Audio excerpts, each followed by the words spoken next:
মেয়ে বিয়ের পরে সবার আঘাত সহ্য করতে পারে, কিন্তু তার স্বামীর দেওয়া আঘাত সহ্য করতে পারে না।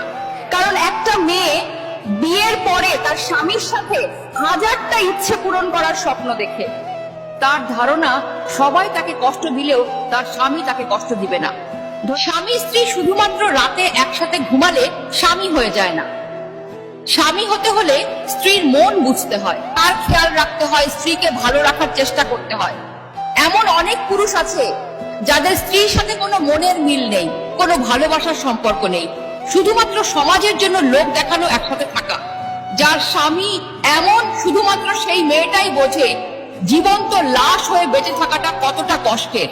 প্রতিটি বিবাহিত মেয়ের স্বপ্ন সারাদিন পাখি যেমন এদিক ওদিক ছুটে বেড়ায়, আবার দিন শেষে ঘরে ফিরে ঠিক তেমনি দিন শেষে তার স্বামীও ঘরে ফিরবে, তার সাথে সুখ দুঃখের গল্প করবে, তাকে বুকে নিয়ে ঘুমাবে। কিন্তু আফসোস, সব মেয়ের ভাগ্যে তা স্ত্রীকে বোঝার ক্ষমতা স্বামীর থাকে না।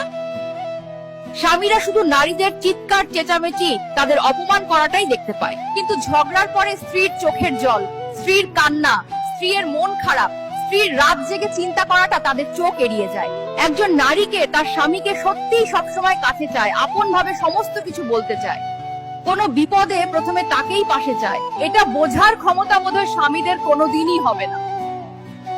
আপনারা কি একমত আমার সাথে?